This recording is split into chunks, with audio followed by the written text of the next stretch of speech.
like to call this meeting of the Pender County Board of Commissioners to order. If you please stand for the invocation, followed by the pledge. If you would bow your head. Our dear Heavenly Father, we come before you today, Lord, bringing all our cares and needs for Pender County before you.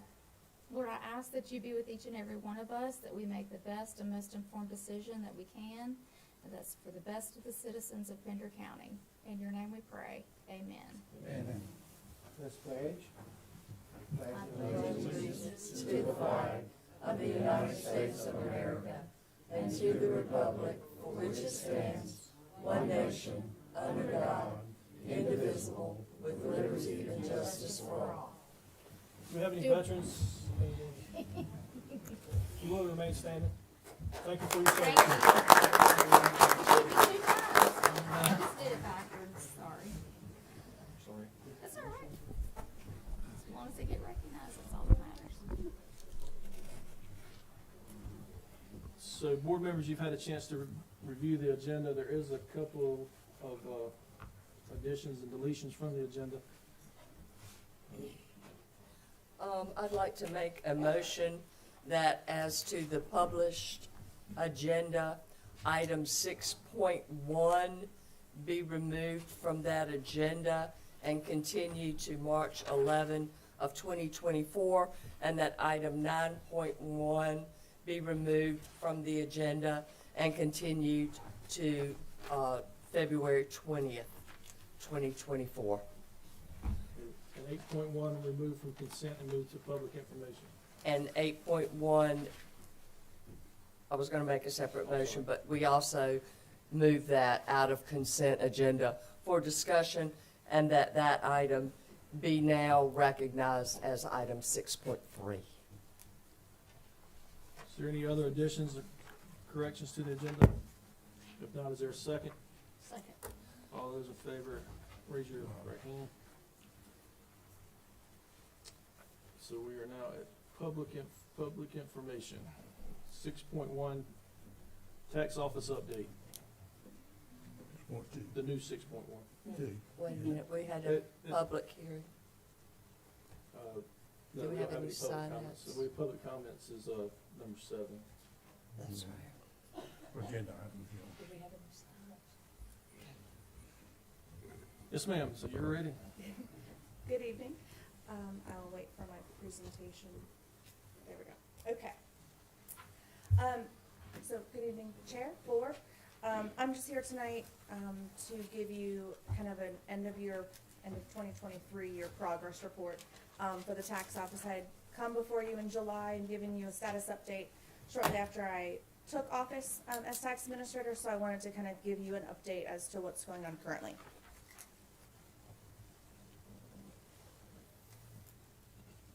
So, I'm sorry, it was June. June 5th was the last status report that I gave you. Since then, we have done multiple things. We've hired a contractor, we've started the 2026 reappraisal, and we've hired new staff to fill some habitually vacant spots. So our contracted work, we hired Vincent Valuations in early June 2023. Work began June 26th of 2023 for those backlogged permits. As you remember, we had this backlog, quote unquote, was permits that had been taken out on properties within the county that for whatever reason before I got here just were never visited, and those items were never put on the books. So those were about 1,800 plus or minus permits, and we've been receiving about 500 to 600 new permits every month since then, adding to that workload. Currently, all permit work is current. We are currently, this is a little more updated, or this is out of date as of today. But we are actively working on the final permits for 2024 tax year. Those value change notices will be out in March. We will have everything entered by February 28th, so that permit backlog is gone. We have everything on the books that we actually have a permit for. So if there's something out there that we don't have a permit for it, and we don't know about it. So. So everything that we have right now is on the books. Also, our data entry is up to date as well. So everything is entered. The only thing we still have to enter right now is commercial properties that we are, finishing up visiting currently. Ms. Radke? Yes, ma'am. Can you back up? I sure can. I'm not sure I understand. What is it that will be completed by February 28th? February 28th will be all of our permit work for 2023. So we had some permits back in December as well. We're finishing those up, and the data entry will be finished up as well. So everything will be in our system and valued properly. So we can then send our value change notices out to any property owners that had any changes to their property within the year 2023. And then they can use those to appeal if they would like to. All right, great. So far, before appeals, we have added, as of 1/23/2024, $158,139,604 in value. That's value only, and that's based on the 2019, January 1, 2019 reappraisal, so it's as if those items were present on the property as of that date. It's using those sale values, not current sale values, so everyone's aware. This equates to an increase in revenue of over $1 million for the county using our current 2023 tax rate. The 2026 reappraisal is underway. We hired Vincent Valuations to do our 2026 reappraisal in September of 2023. Currently, we have begun field work on that. We have 3 field appraisers in the field right now. They've been in the field for about 3 weeks fully. We are bringing more on continually. It's about every 2 weeks we're bringing more folks on until we get about 10 full appraisal staff in the field. We do have ways to identify our field staff. They're going to have their car magnets with the Pender County Field Appraiser logo on them.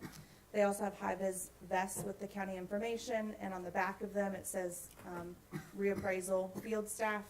They've got ID badges from the county, and they're leaving door hangers. Here shortly they'll also have amber lights being put on the tops of their cars, so it's another way to identify that it is us out in the field.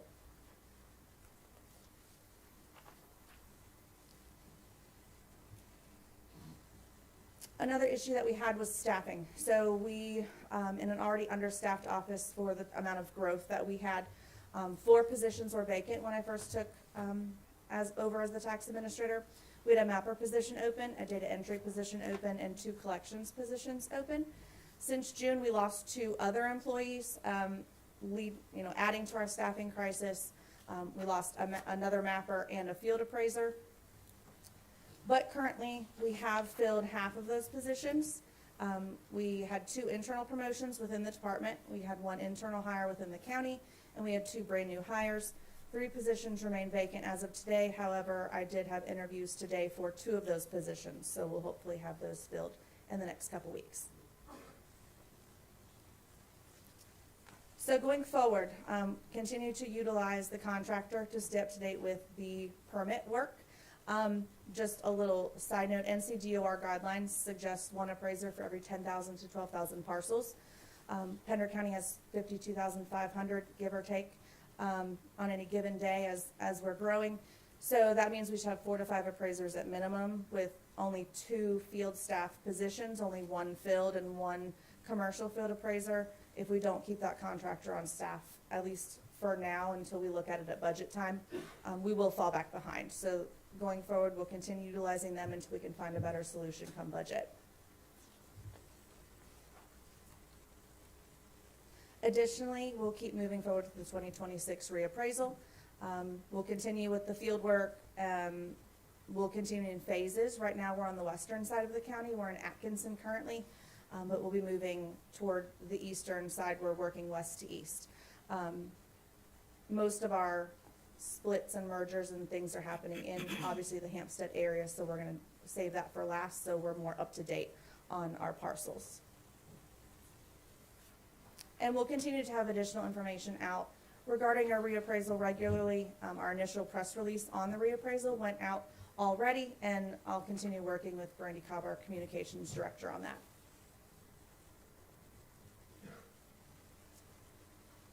And then we'll continue to work to find quality talent to add to our staff, to fill the remaining positions, and then we'll look at how to properly staff the office for our continued growth going forward, especially at budget time. so we can continue to support our current workload and the growth that we'll have. Are there any questions that I can answer for you? So to bring everything back in-house, the Mhm. collections, the appraisals, what kind of staffing do you think you need? You know, we send part of our stuff to Mount Airy, we send our listings go to Mount Airy. Some of our payments go to Atlanta or somewhere, Mhm. because we don't have staffing to perform that. Our appraisers are done through the contractor. Mhm. What staffing numbers do you? I'm actively looking at that to make sure that I can give you the best numbers possible, and I'll bring those to you at budget time. I'm doing the cost benefit analysis every which way, so that way we can have the best discussion about that at that point. Sounds great. Any other questions that I can answer for Any you tonight? questions? Thank you. Okay, thank you.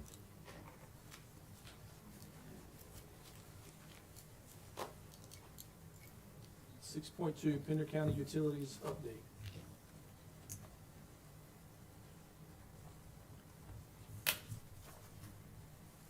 Good afternoon, everyone. So I'm here today to take a moment and bring you up to date on what we got going on out in the water as well as in the sewer system throughout the entire county. I was originally working and doing an update for the 421 extension to Harold's, but I was advised to go ahead and do a total update. So what I'm doing is we're gonna start from Topsail, going through Hampstead, Rocky Point, and then we're gonna hit 421, started from the Wilmington side all the way up to Harold's. All right, so starting with Batson Road, we have the Batson Road water line extension. We have some citizens there, as well as some of the ones that we know have paid for water lines, and they've been waiting for water to be provided to them. That project was awarded to Highfill Engineering. That project is right now going on the bidding process from January the 29th through February the 29th. After that, we're going to give a month to whoever gets selected to put a scope of work, and I will be bringing that up to your attention on April the 2nd for approval. This project comes at a cost of $425,000, and the money is already allocated, and is expected to have completion by December of 2024. Any questions? Good. Our next project is in Hampstead, and this is the Hampstead new groundwater wells. So we have 3 new wells that are being built. Actually, they're almost completed. We're just waiting on approval from the state, the final approval. One of the wells is at the Hampstead elevated tank. The second well is Hoover Road at the elementary school. The third well is at the Scott Hill tank. And those wells will be available very soon. By the end of March, we should have those in operation. This one costs at a cost of $10,776,140. You didn't have a tank explode Friday, did you? Ma'am, our utilities maintain all our elevated tanks and equipment in a constant basis. Yes, But that wasn't our tank Friday. that is correct, ma'am. All right. Next, Pelican Reef water lines loop. So we have an area in Pelican's Reef that sits down close to water lines in between Crown Point Drive and East High Bluff Drive. It's approximately 133 feet of water lines that we can connect and create a loop so the customer can have better water quality. And in the future, if we need to expand from there, we'll have the pressure and the water volume to proceed. This is 133 feet. It's something the Pender County Utilities staff is going to take on. We can manage this. We have the equipment. We already, we have the parts ordered and received. So now all we're waiting is in the utilities locate, which is expected to be completed this week. Completion will be by the end of this month. Next, the membrane water treatment plant. This was awarded to CDM Smith. So now we have obtained ownership of the Corvette and the Weir's property. We received the property deeds, and those have been filed at the register deeds. PCU's staff decided on the location of the facility now, and we're now selecting the layout of the water treatment plant. So within the Corbett property, there was a question whether we wanted to be close to the 210 area, the Highway 210, or Highway 17. The staff unanimously approved the area close to Highway 17 is a higher elevation with less potentials for flooding, and connecting to utilities, it will be much cheaper. Okay, with that being said, the relocation have allowed us to have a little overage of money that we can use for installation and designing of a 1 mile worth of pipe anywhere in the county, and I will be talking about that later on. So you're saving us some money. Yes, ma'am. As much as we can. This project is expected to cost $110 million, and I want to explain something that it came to my attention. A lot of people think that this $110 million is solely dedicated to the water treatment plant, and that is not the case. This project consists of a 3 million gallons a day membrane water treatment plant, which is going to be nanofiltration. We're no longer going to go with reverse osmosis. We're going with nanofiltration, and the reason for that is reverse osmosis is for desalination of the water, and we're dealing with iron and manganese and hardness, which nanofiltration, which is more economical and it's more reliable than reverse osmosis, is the best technology. Right now, we visited Onslow County. They're having problems with their reverse osmosis membrane, and so is CFPUA in Wilmington. And we know the nanofiltration is the best technology for this. But at $110 million, we're getting the plant, we're getting a parallel water line coming from Highway 421 all the way to the Rocky Point water tank, which is going to help to maintain water at that tank, and that's been an issue. As you all know, we have a bottleneck with a 12-inch coming from 421 that don't provide us enough water. And there's also going to be another parallel line from Highway 210 going into Scotts Hills, and it also pays for the improvement to the Highway 210 booster pump station. So when we talk about this $110 million, take in mind, we're talking approximately 4 different projects, including the water treatment plant and the discharge. Yes, ma'am. What size is that parallel line going to be? So we are in the signing right now, and we're looking anywhere in between a 16 and a 20-inch. What will we do with the current 10-inch? It stays in place. They run parallel, they run together. Are we going to try to get these parallel lines done while NCDOT is widening the 210 corridor under the resiliency funding that Yes, was ma'am. recently allowed? Yes, ma'am. Thank Yes, ma'am. Any other question? you. No, sir. All right. So now we're going to the Scotts Hills elevated tank. It's a project assigned to CDM Smith. The tank structure is completed and painted. As y'all, if you have drive by, you can see it. It's already look like this big bright Yagen standing in the middle of the road. In the next 2 weeks, the contractor is working on electrical power and control to the altitude valve. The tank logo is expected to be in place by the end of the month. This came at a cost of $3 million. What town logo? The tank logo, Oh, tank, I'm sorry. yes. And I'm working with Ms. Brandy Cobbs and the manager to put a ribbon cutting ceremony so that we can all be there on the day that we're going to activate the tank. Any questions? All right, now moving to Rocky Point. So at Rocky Point, we have a new subdivision. Planning has been working with this subdivision now for quite some time. It's the Falls Mist subdivision, which sits behind Fall Brooks. It's in between Highway 117 and Highway 210. We're looking at approximately 600 to 700 homes. And PCU staff met with the developer and the project engineer, which is with Stroud Engineering, to discuss the details of this water system, and most importantly, the sewer. This will be the first domestic sewer in the Rocky Point area. Actually, to tell you the truth, the first domestic sewer for Pender County utilities. in this area other than Maple Hill.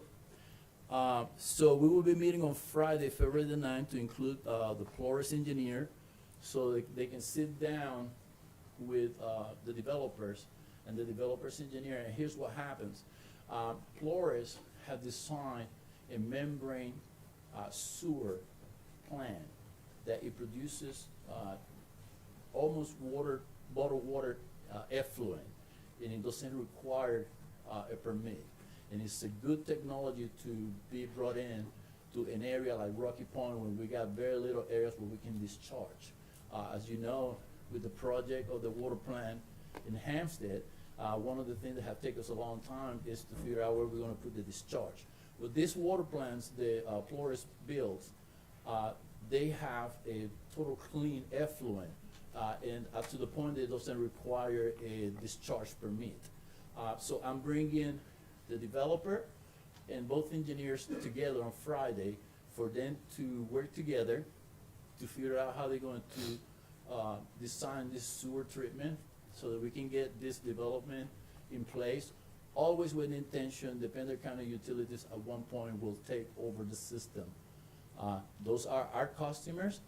We will be billing for water and sewer, and we will pay a fee. Now, this is all hearsay at this moment. At one point, I will come to the board and I will present a full package, and it'll be a decision that we will make together. So will there be opportunity for this sewer to extend outside of Falls Mist to other areas of Rocky Point? So we're okay. One of my considerations, right now, we're sending our public, our commercial sewer to Cape Fear Public Utilities Authority at a cost of $36,000 per month. If we disconnect from them and we tie it into this water plant, I'm bringing a savings of $500,000 a year. That, on top of that, when we're discussing the capacity for this plant, we're discussing enough just for that development, but for future 2 to 3 more developments. So yeah, we will have enough. And if it's something that is successful, and I already talked to Mr. Maurice Galarda, who is the president, we would like to extend these technologies to other parts of the county. Well, Mr. Chairman, with the current deficiencies in our water infrastructure, the board had not too long ago decided that we didn't want to expand into a purchasing or assuming a sewer plant. However, with cost savings of $500,000, it is certainly something worth discussing and pursuing, and hopefully that will enable us to complete our other infrastructure obligations that we have not yet had the funding to do. So I applaud you and I thank you for bringing that to us. Absolutely. And I appreciate that. So next is the parallel water line from 421 to Rocky Point Water Tank. Our biggest hurdle always have been bringing water from 421 up to Hampstead. And it's been because it's a 12-inch water main, and there can only provide so much water. We always talk about putting a parallel line, but we never executed anything. At this point, it's time for us to move forward and start somewhere. With the project that we got going on right now, I think it's time for us to bring that water line down through 421, from 421 through 210, and just bring it up to the tank. And that way we can maintain that elevated tank, which now it's always been a hurdle to keep it full. We have to overrun our plan in order to get the water to it. So this parallel line not only is gonna help the tank, but it also, in the future, if any other development happens in the area, now we'll be very comfortable to say that we can provide the water and pressure. Yes, ma'am. Will our interim pumping station have enough pressure to run both parallel lines, or will we have to increase the? So the entering pump station right now, ma'am, is another bottleneck, because you come in with a 12-inch and then it reduces to a 6 inside the station. And that's been the problem in transporting the water from our current underutilized water plant on 421. That is We correct. couldn't get it across the county. So with this project, we are upsizing that pump station. If we upsize that pump station, the Rocky Point tank, it needs more capacity, it needs more flow to come to it, and that's why that 421 to the tank needs to come first before we do the booster pump station. So we're not only upsizing the size of the pipe of the parallel line, but we're also upsizing the pump station that pushes the water. That's part of the From 110 tank to million. tank. Yes, ma'am, that's part of the $110 million you guys approved 2 months ago. I'm just wanting everybody to understand what we're doing. That is correct. All right, so next, we're talking about the interconnection with CFPUA. So related to the BASF site in Vitamin Road, there was a local agreement where CFPUA agreed to let us provide water and sewer to the BAF side. Being that the BAF side is split in half, part in New Hanover and the other part in Pender County. So the agreement is, they allow us, they say, go ahead, we're not gonna battle with you guys, give them the water and the sewer, but we would like an interconnection. There is many benefits of this interconnection. If y'all know, the city of Wilmington have to bring their water line under the river to get to the 421 corridor. And if they ever have a break on that line, a lot of people will run out of water for several weeks. So us interconnecting with them, we're always there to provide a neighborhood assistance. We will be good stewards and friendly brothers to provide, at a cost, of course. We'll have a meter and we'll set up a rate of which we're going to charge for this water. But it'll be an interconnection that not only feed water to Wilmington, but that it can also come in our direction. In the event that we ever have a situation in 421 that it requires more water, we can always then reverse the flow, the meter will read in our direction, and we can then have a rate to compensate CFPUA for the water that we take. So this interconnection, Highfill engineer was awarded. We did a bidding process, and they were the only ones. They bid it, and it got approved. So PCU will be presenting this project here in a little bit, coming to you for the approval to assign Highfill to proceed. It comes about a cost of $185,000.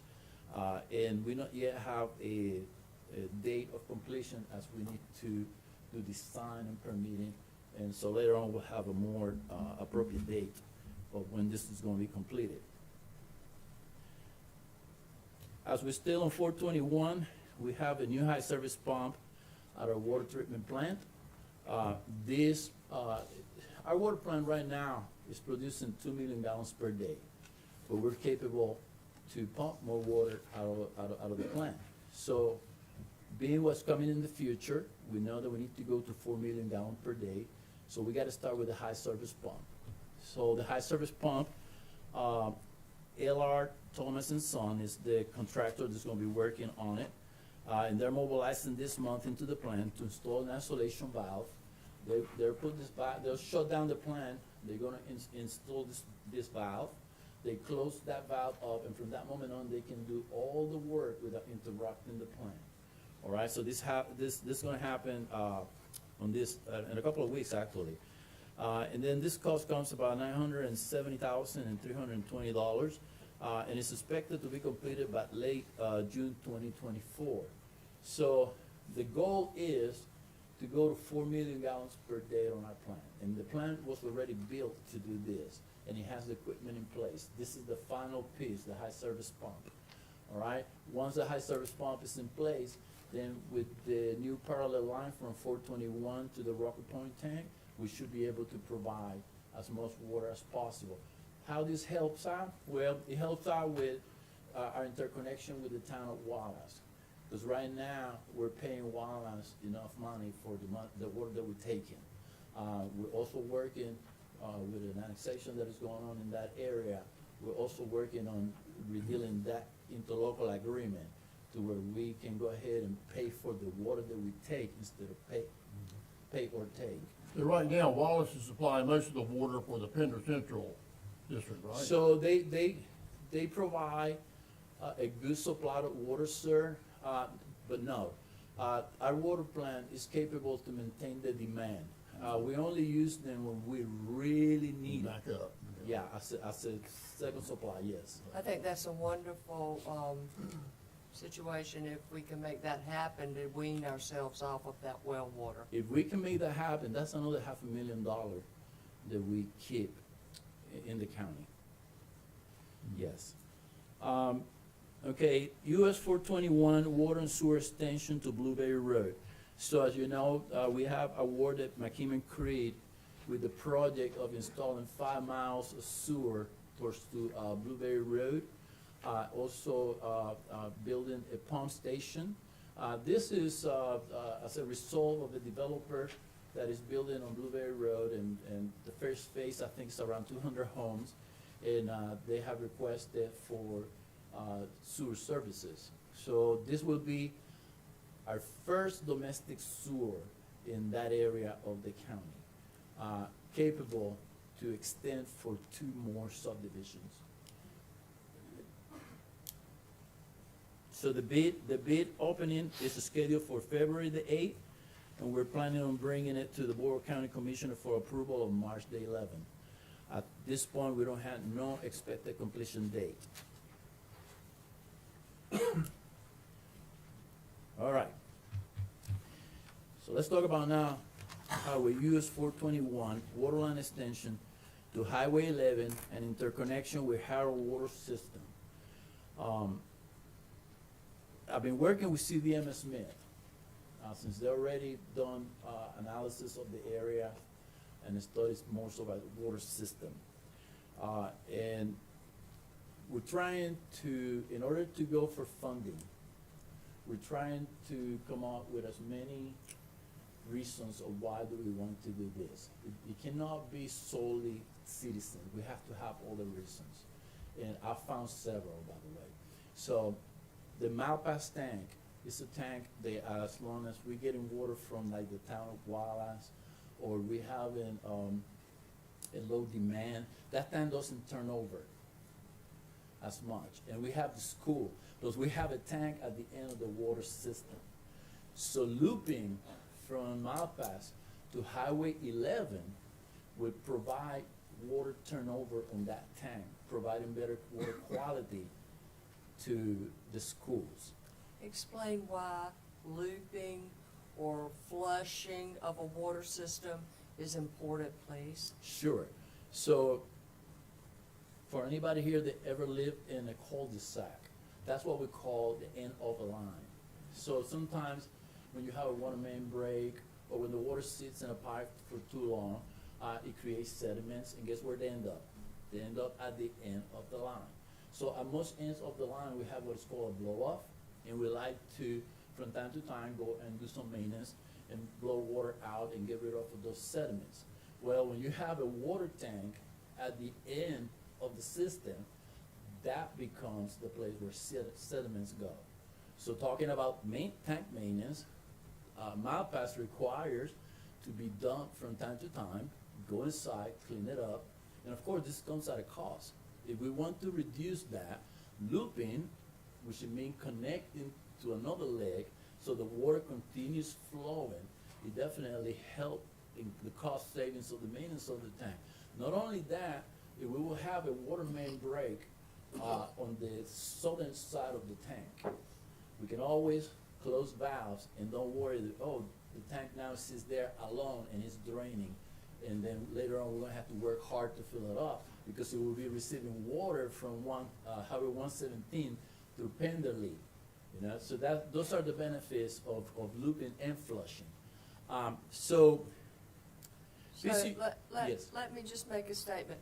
It seems to me that it is in our best interest to have options to connect to other water sources in New Hanover, as we have to Wallace, as we have to Owasso in Maple Hill, Yep. so that in case of an emergency, like after Florence, when that pipe ruptured on 421, if Mhm. we have a loss of water, then we have sources. And also, to be good neighbors, as you say, we can stand ready to act as vendor to surrounding areas in case they have a loss of water. That is So we that- can provide water, and it's a regional. And if we have to go for grant financing, the interconnectedness of a regional system, regional being more than one county, 2 or 3, the rates are more favorable and the possibility of financing is going to be ultimately more favorable.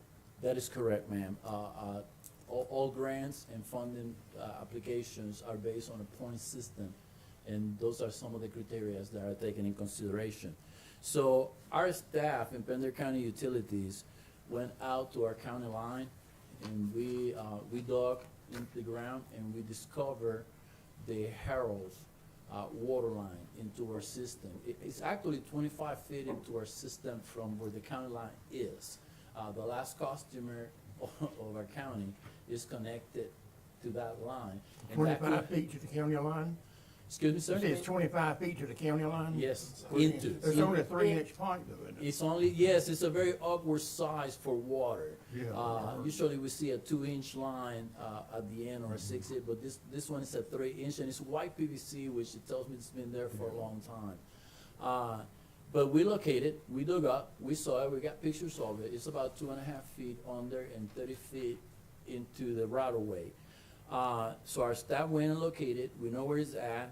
On January the 23rd, we went and met with the Harrell's Water Corporation. We went to their board. They received us very well. They had a table set up for us. They had soda. They had food. Great people. I can say that I have ever been treated like that. They Sounds like a party. yeah, they did. They treated us with some real, and they did this meeting they put us at the head of the line. They threw us first. I explained to them exactly what I'm telling you about, and they were very motivated. And all I asked for them was to give me the authority to come to you and say, let's do this, let's put an engineer firm. And unanimously, they all say, yes, please go back to your board and tell them that we want to do business with you guys. So that was a big plus that night. I slept like a baby. So with What that else being did they said, serve you? yeah, with that being said, I talked to CDM Smith and I requested a scope of work and a proposal that I should be receiving very soon. It takes a little bit of time, and here's why. Like I told you earlier, I have some monies from when we relocated the water plant, and we adjusted the distribution lines, and it's enough money to build 1 mile of pipe anywhere in the county. So It's time to roughly do it. about $900,000. Pretty close. And so you look at 1 mile of, and James Proctor and I, we did the cost estimate. 1 mile of pipe comes at $700,000. That's including water hydrants every 500 feet. And for this case, Mr. Fred, we're talking about a 6-inch, a minimum of 6-inch, so that we can have fire protection, and including also a vault with a water meter, so that we can do billing of the water going in either direction. Similar to what we do in a CFPUA, we're gonna do the same model on the Harrell side.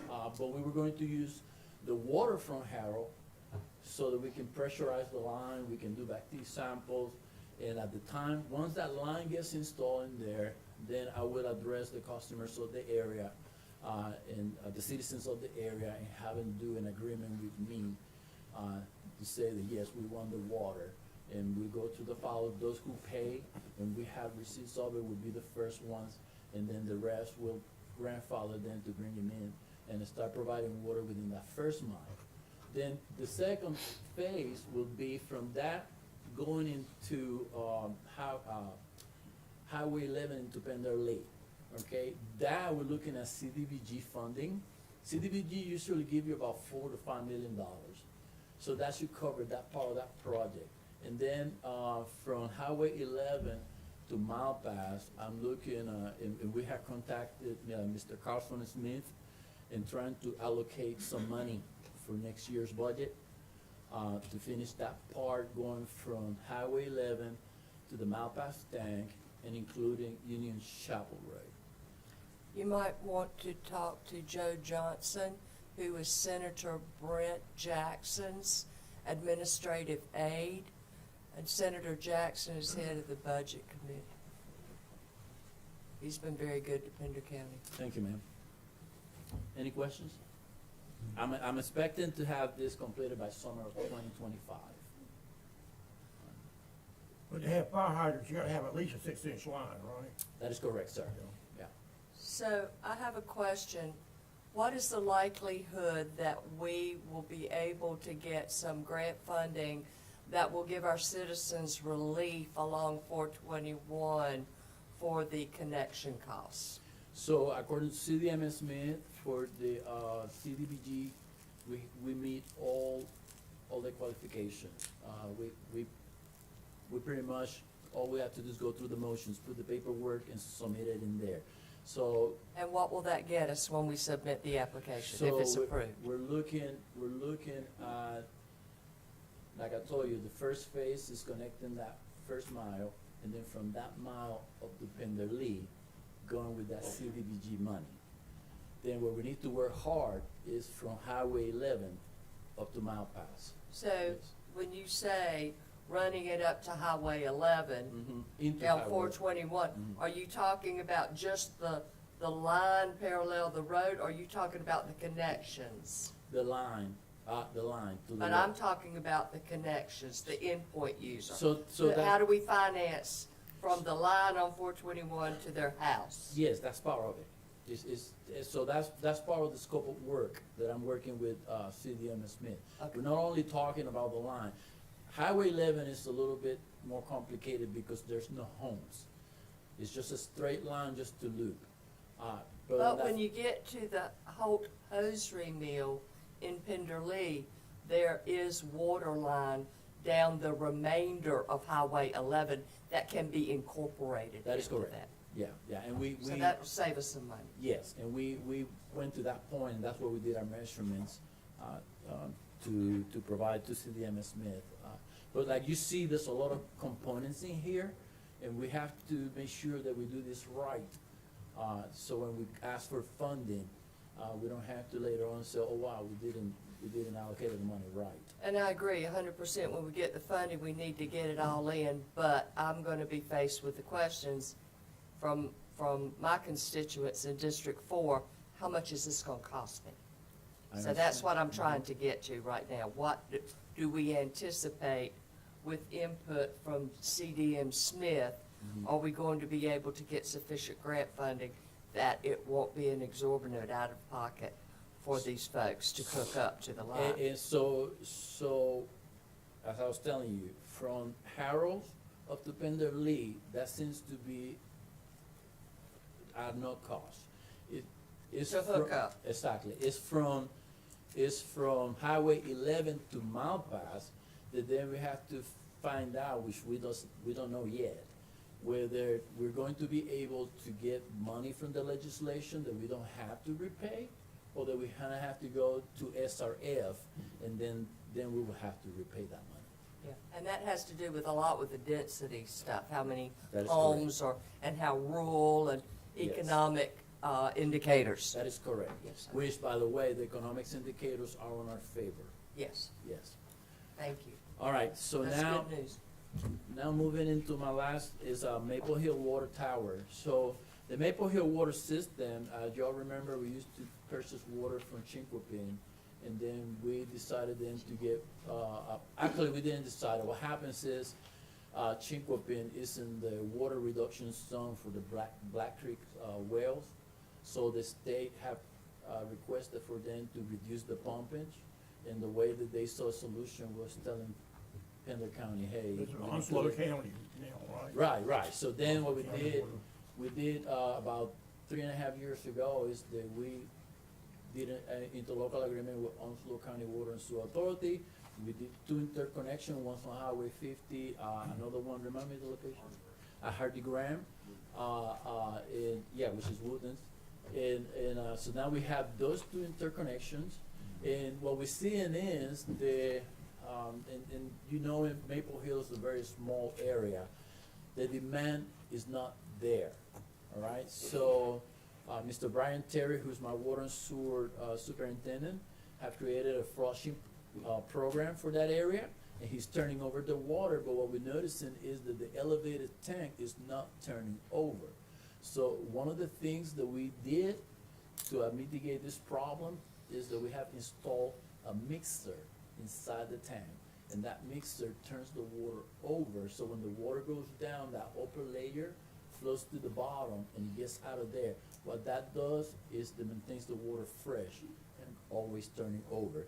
So this project is being performed by utility services. The installation of the water tank mixer to improve the water quality, like I said, the tank is already there. All we are waiting is for the final approval from the state, and then we'll turn it on, and we'll see what the effects of that will be. Completion of that, February 2024. And with that being said, ladies and gentlemen, that's my update on the entire system. That was an excellent report, thank you. Thank you. Thank you you. very much. Thank you all. A lot going on there, people don't Yeah. realize. Yes, sir. And since 2016, I haven't seen so much movement in your department. Kudos to you all. You're working hard, Thank you, ma'am. and we appreciate you. 6.3 Rocky Point Volunteer Fire Department fire truck purchase.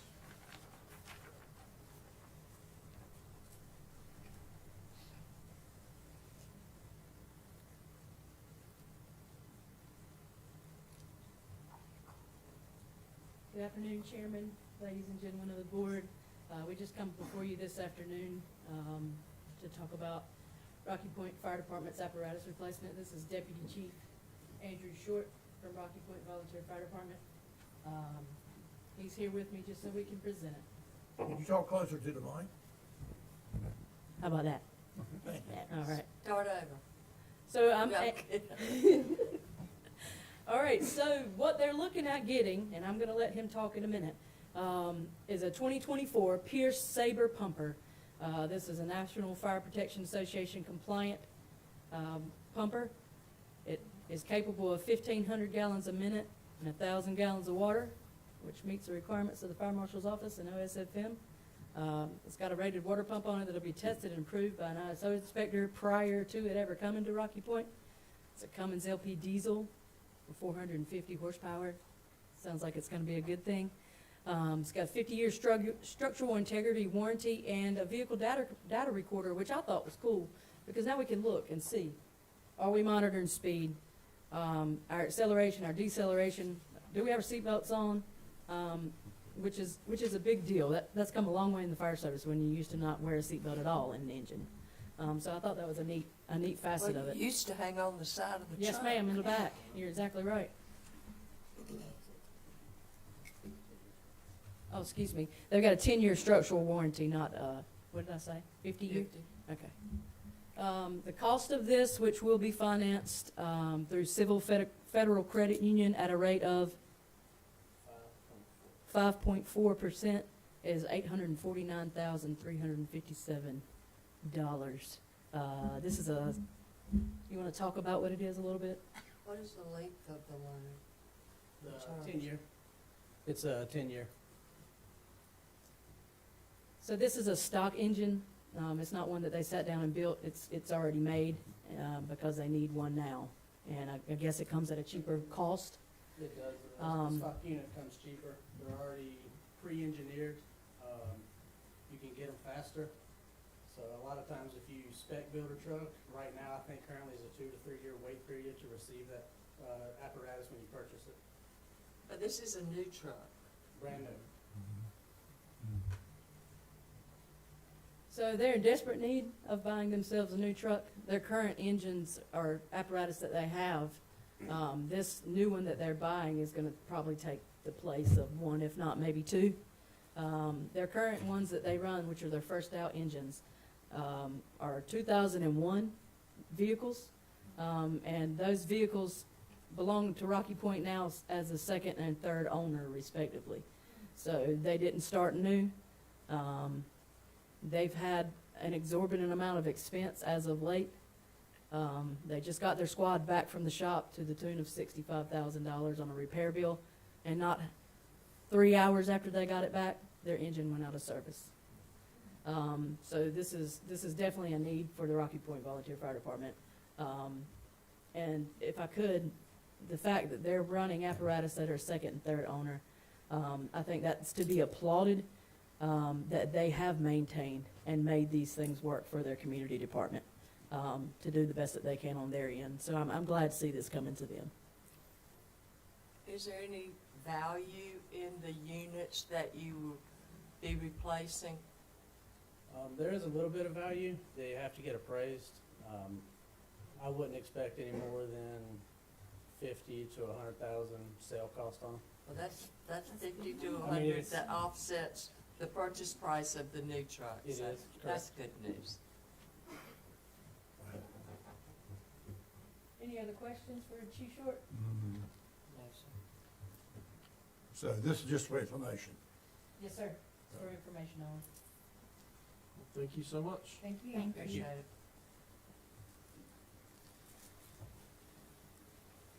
We're at 7, public comment for agenda items. Do you have any sign-ups, sir? No, sir. Board members, the consent agenda, is there a motion to approve the consent agenda? Minus 8.1. Minus, well, yeah, it was already moved on mine, yes, minus okay. 8.1. Okay, I'll make a motion to approve it. Second. All those in favor, raise your right hand. We have removed 9.1, 9.2. Approval award to Highfill Infrastructure Engineering. Yes, sir.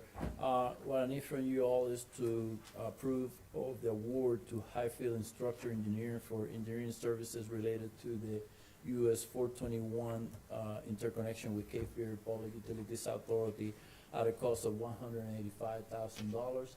This money is already budgeted and allocated, and this also leaves us with enough money to pay for materials and labor. Say that last part again? So we budgeted for this project, and when we received the amount that it was quoted for designing, permitting, overseeing the entire work, it left us enough money to pay for all the materials and the labor. Motion approved. Second. There's a second, any discussion? Hearing none, all those in favor, raise your right hand. Thank you, everyone. Thank you. Thank you. 9.3, proposed animal ordinance revision for Pender County Parks. Mr. Wright. Chairman George and fellow commissioners, I'm here before you today about a proposed ordinance revision regarding pets in our parks. Our current ordinance doesn't allow any pets in any of our parks. We have recently received a numerous requests from the public as well as our advisory board for staff to look at this and evaluate and see what other departments and counties are doing. So staff prepared the proposed ordinance and presented it to the Parks and Recreation Advisory Board at our January meeting. The advisory board recommended the adoption of the ordinance resolution to the Board of County Commissioners.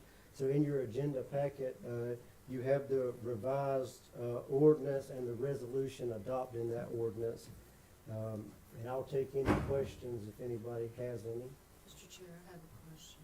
Yes, ma'am. Having read your proposed ordinance under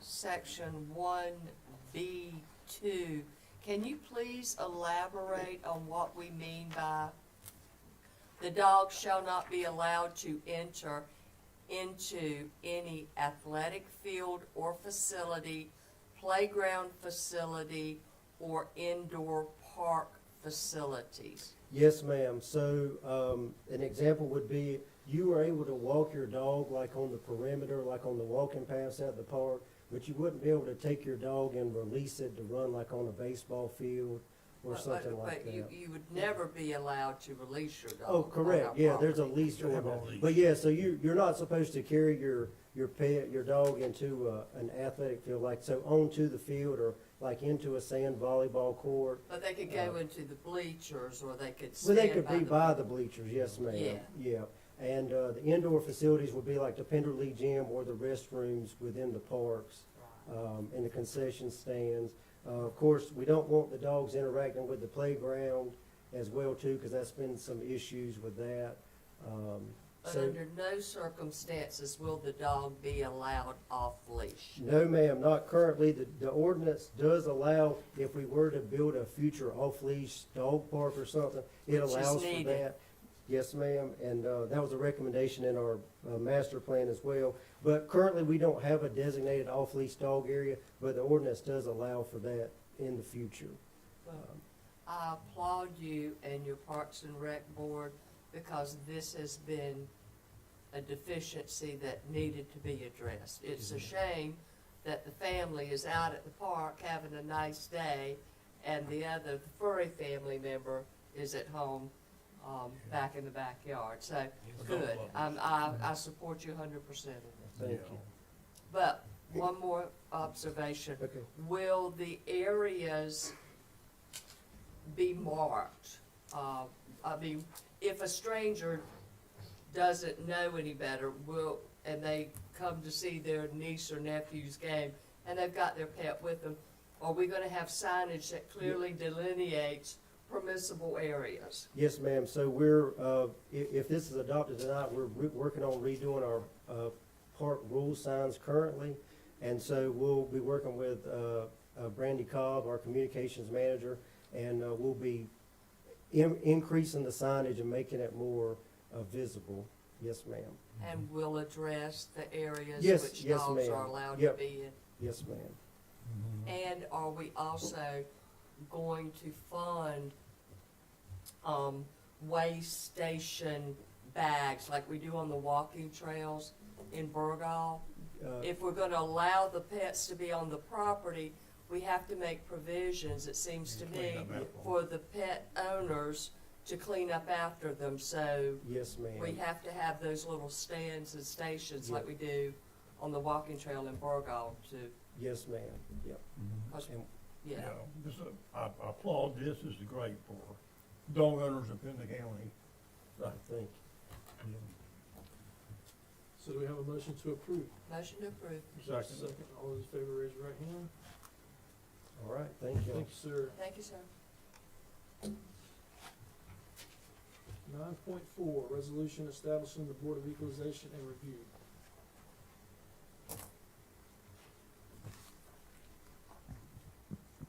Good evening again. Tonight, this matter appeared before you all on the January 16th meeting. At that meeting, the board requested that we revise the resolution for the Special Board of Equalization and Review, which is the county board that hears any property tax appeals, the property tax valuation appeals. So after that January 16th meeting, county staff, we came back and we did additional research on this to make sure we were, getting everything for you. We found that prior to the addition of a Board of Commission member being added to the Board of Equalization and Review, the board existed as a 5-member board. And it was made up of members of the public at that time. So the county has historically experienced challenges in filling these positions. In addition, county staff is of the opinion that a even number board may not be the best, in accordance with best practices. To avoid board deadlock, we think best practice would be to have an uneven number. So we have prepared 2 options for the board tonight. Option A would reestablish the Board of ENR, Board of Equalization and Review as a 5-member board of appointed members of the public, and option B would be reestablishing the Board of Equalization and Review as a 6-member board of members of the public. Both of these options note revisions from the previous version, so you can see them with strike through of the language that was removed and underline of the language that was added. As noted in the agenda summary that was included in the packet for the January 16th meeting, the intent of the resolution is to continue the county's historic approach to establishing the Board of Equalization and Review, except for the change in membership which was requested by the board. So the attached resolution will reconstitute the Board of Equalization and Review if it's to document the board's decision is essentially what we're trying to do, making documentation of the board's decision. So you have the two options that you can review tonight. Option A reestablishes the board as a 5-member board, all public members, and option B reestablishes the board as a 6-member, all public board. Do you have any questions?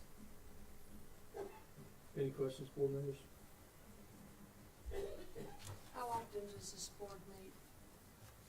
Annually, at least twice. We have to convene no later than the first Monday in May, and we have to adjourn. Typically, it's the third Monday in May. We can sit longer if necessary, if it's published, but no later than, I believe it's July 1 in a non-reappraisal year. Mr. Chair, could we have input from the county attorney and from, with regards the value of odd versus even Yes. number of membership or? I think with, history has shown in all places that an odd number is better, because that way a decision is reached and you're not left with, there not being action taken. And I don't know, Ms. Radke, with your experience, it's consistent with that for Board of Equalization and Review, but I think boards everywhere, this board, odd number, I mean, it just makes better sense. yeah, I don't know of any entity that thinks, other than some folks in DC that don't wanna have deadlock, have even numbered boards, cause then there's not a decision made. So I think that is, would be an odd number. I'm not taking a position on who's appointed or not, but that's not but I would say that it needs to be, it would be preferable for it to be an odd number, to do that. With that, I will make a motion that we adopt a resolution reconstituting the Special Board of Equalization and Review as a 5-member board with the other changes as noted. Second it. All those in favor, raise your right hand. Any opposed? Thank you. Thank you.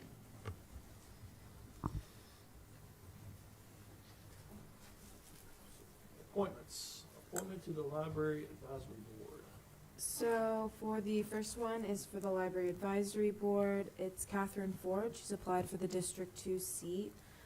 She currently volunteers with the Topsail Township Friends of Library and holds the position of co-secretary. Additionally, she also works in the Hampstead Library shelving, or volunteers there. Should you vote to appoint her, her term would begin on February 1st, 2024, and it would expire on January 31st, 2027.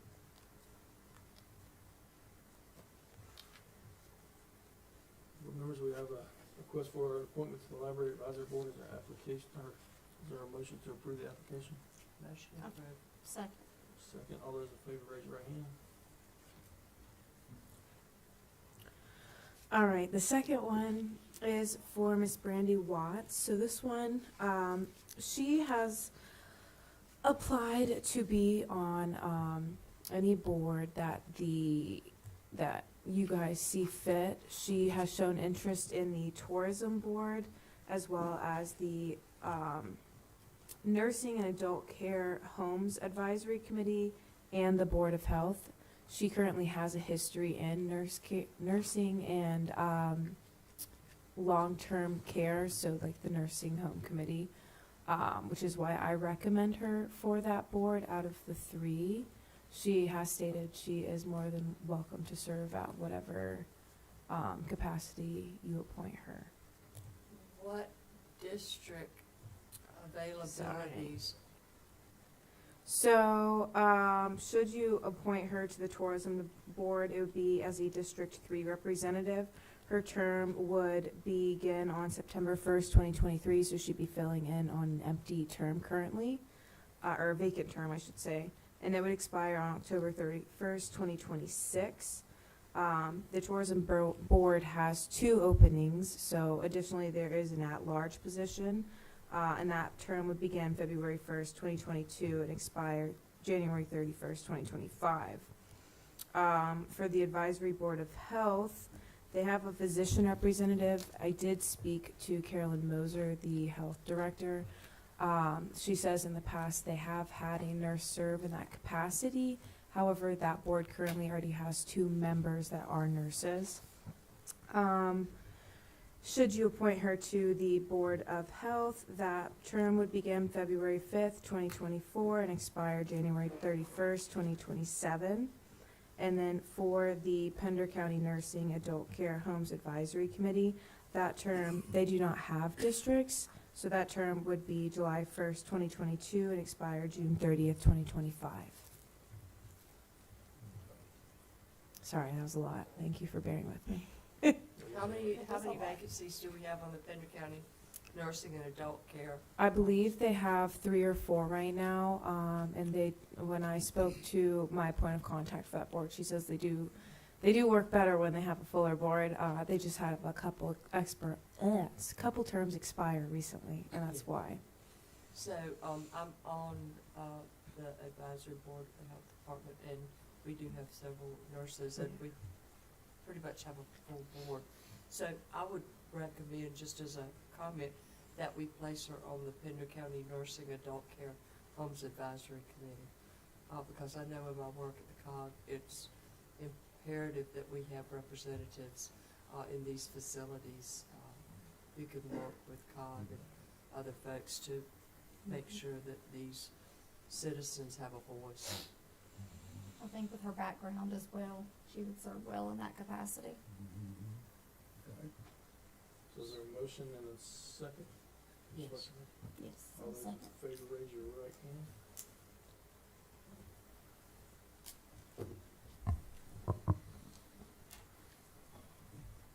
All right, Maple Hill Water and Sewer District? Any other district, water district? No, sir. Thank you. Pender County Board of Health? No, thank you. Social Services Board? No, thank you. Public comment? Yes, sir, Mr. Chairman. Have one sign up. Michael Taylor.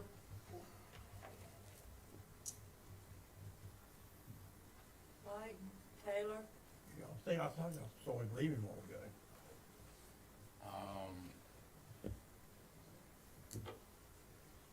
It was to, if I may, he wrote in the general comment topic, to express appreciation on behalf of Pender Historical Society.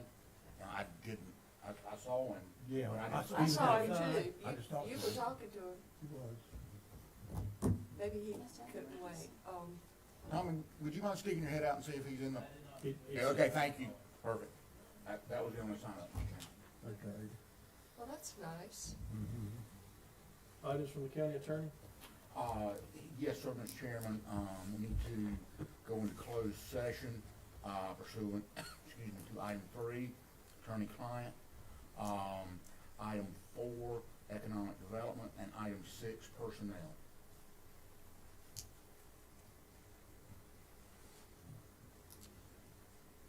Mr. County Manager? Mr. Chair, members of the commission, your board retreat will be March 14th and 15th. So I'm currently working on a draft agenda and hope to have that out to you sometime this week, because March will be here before you know it. Is that a Thursday and Friday as usual? It is, And we're having that at the annex? yes. Thank you. Mr. Mann? I don't have anything, thank you, Mr. Chairman. Commissioner Wood? I had an opportunity to attend the Waters conference that was sponsored by Senator Rouser and Senator Murphy, which is an annual conference. This is the 3rd annual that discusses and brings federal and state agencies together to discuss items of resiliency, which is a fancy word, is how can we not suffer continuing devastation from flooding as we did after Matthew and Florence, and how the state is progressing with the statewide mapping that they're doing to ensure that once they start the flood of money that's been approved to address our flooding issues, that people in the western part of the state and people in the eastern part of the state have these funds to address those resiliency issues that are significant to that particular area, and to give support to the local governmental entities on the ground, such as small towns and municipalities that really don't have the manpower and the wherewithal to administer these types of funds for these large projects. So it's interesting, and I'm appreciative of Senator Rouser and Senator Murphy keeping the focus on these issues, because they're not going to go away. They're just getting worse every time we flood. And so we're just very hopeful that with this continuing emphasis on getting the money where it needs to go most and spending it the right way, that we will find some resolution to some of these problems that we have. So that's all. Yeah, Mike Taylor. Yes, can Do we? you don't mind if we back up and go to public comment? So we're gonna back up and go back to public comment. Mr. Taylor?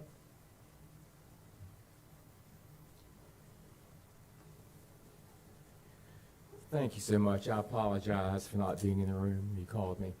I'm Mike Taylor, and I'm here representing the Pender County Historical Society tonight. And we want to thank you for your appropriation this current budget year to the Pender County Museum for repairs. And we just wanted to update you that nearly all those funds have been expended in the repairs of that building. We had to close the museum prior to this, and we are reopened, and we are reimagining the museum with new exhibits and changing exhibits, and we're having an open house this Thursday between 1 and 4 p.m. and we want to warmly invite all of you to come. And I realize if you can't come, please come during regular hours, Thursday or Friday or Saturday. We're open on Thursday and Friday, we are open from 1 to 4, and on Saturday from 10 to 2. And so we can show you what we've done with those funds. And we do tell the story of all of Pender County, and we're focusing on telling the stories and updating those stories, and not just being a warehouse for artifacts. So we have redefined how we operate, and we're very proud of what we're doing, and we would love to share it with you. But if it were not for your support, we would not be operating now. We do raise a lot of funds for the private sector, but for these occasional huge repairs to our historic building, so the oldest brick building in Burghall, we wouldn't be able to operate. So again, thank you. You all have always supported us financially, except in the hardest financial times, of course. And but this year, your support was critical, and we thank you for allowing us to continue to operate, and we look forward to your collaboration in the future with us. I have a question. So thank you. Yes, sir. Will there be food Thursday, 1 to 4? Yes, ma'am, there certainly will be. Wonderful. And second question, do y'all still stock the Maddie Bloodworth history of Pender County? Are those books still available? Yes, ma'am, they are available for sale. And we've also have other books for sale, and now we have a video for sale too. And our exhibit that we're opening is on Black River, the steamboat era, Point Castle, and also the Rosenwald School in Kaintuck. And those are changing exhibits, and our next exhibit will be on Blueberry history of Pender County. And we have a lot of other ideas lined up, so, thank you again. Any other questions? You also purchased the, headstone for Miss Manny Bloodford. Yes, we Ray did. one time didn't have a headstone, and it was, people donated money for that. We had a special campaign just for that. She is the first historian of our county, and she did not have a headstone in her grave in the Burgall Cemetery, and that is, all of her accomplishments are listed there. So, Well, thank you, sir. thank you, sir. Thank you. Thank you all. Ms. Fletcher, do you have anything else? I just wanted to give an update.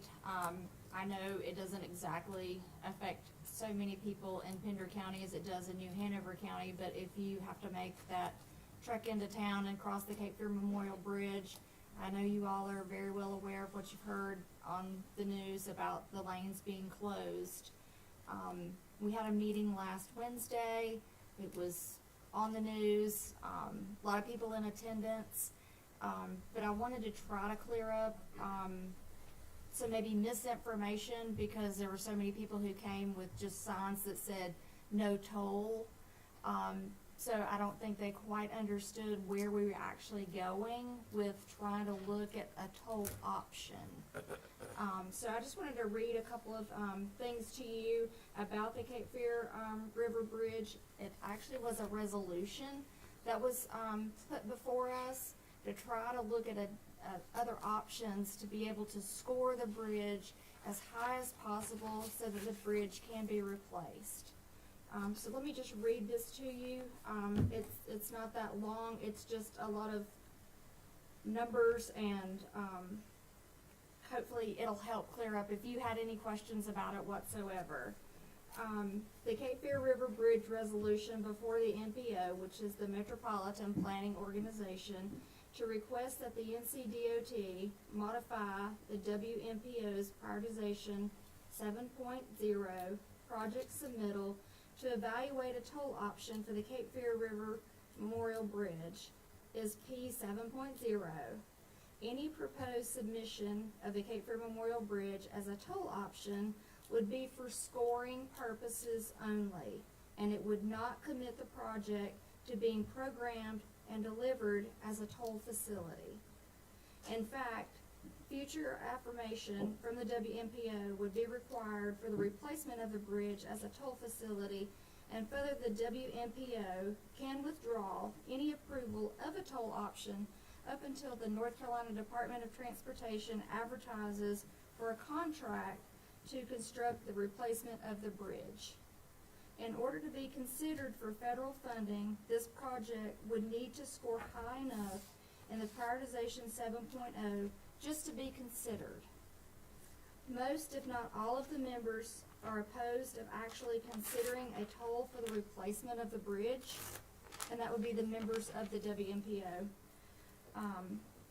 If you have any other questions about it, or aren't sure how the project is going or how it's working, I can certainly give you the timeline of it, as well as a presentation that was made by Senator Michael Lee on explaining even in further detail about the Cape Fear Memorial Bridge. That's all I got. Thank you, ma'am. Mr. Groves?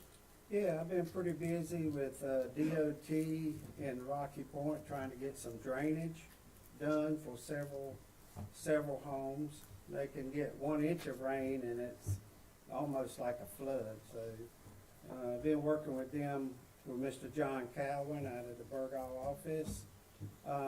Working with Mr. Van, we are going to start a speed study from 117 down 133 to Cape Fear Middle to look and see if that speed needs to be changed. We have a lot of citizens complaining about that.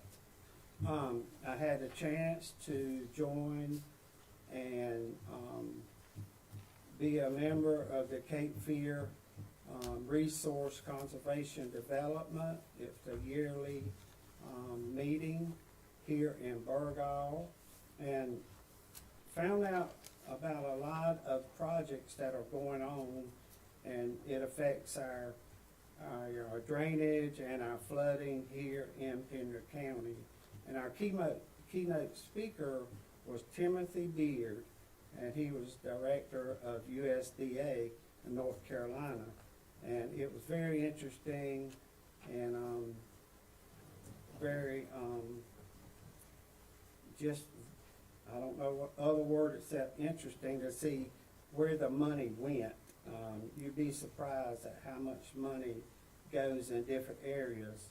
But to get that money, you have to do the study first, and a lot of areas don't get the money because they don't do a study. So it was very interesting to do that. That's all I got. Thank you, sir. Mr. McCoy? Yeah, I have one item. I was asked to remind people about the blueberry pancake breakfast coming up. I think it's Saturday, a week from Saturday. But use that to raise money for the scholarship fund for the blueberry and also the blueberry festival itself. So that's always a lot of people, you know, talk to a lot of people at the fire department in Murdoch. And that's I think it starts at 9. I believe it's at 9. So I always go, it's always a big crowd. I always have a good time talking to people. And so just put that on your calendar. It's a big event every year. Thank you, sir. So I'd like to congratulate Commissioner Newton. She received the Flood Resiliency Champion Award for her work that she's done on behalf of Pender County and making Pender County better prepared for dealing with flooding. So congratulations and thank you for advocating for Pender County. That was a surprise. Was it? It was a shock. Yeah. And our mayor here presented it, and she didn't tell me one thing. And then I just have one issue tonight that I would like for us as a board to possibly consider coming up. Our meeting time, we meet at 4 o'clock in the afternoon, and the more I'm out in the public, the more I realize that does cause a burden on some people that can't get here. I'm not suggesting we change our whole meeting time. Maybe we can move our closed session to the 4 o'clock slot and have an hour closed session. That way we do put the general public session a little later. I know it would be difficult if we change our meeting time on the second meeting of the month because we have the hearings for planning and rezoning, but if we could consider that as a board coming up, I think that would make a lot of people happy and give them more of an opportunity. And we can do a trial run, see if it does increase participation. I mean, that's the consensus on the street is we don't come because it's so early, so we give them an opportunity, they still don't come, then we know that's not the reason why they're not coming. I think that's fair. I think that's fair. I've heard that argument since 2016, and you know, we constantly invite people to come and share with us what their problems are and their grievances are, and I would support making a change for one meeting a month and switch it around, and you know, see if it makes a difference. So good. Other than that, I have nothing else. Thank y'all for attending tonight. I have a motion to go into closed session. Motion to go into closed session for item 3, attorney-client privilege, item 4, economic development, and item 6, personnel. We're in closed session. Thank y'all. Again.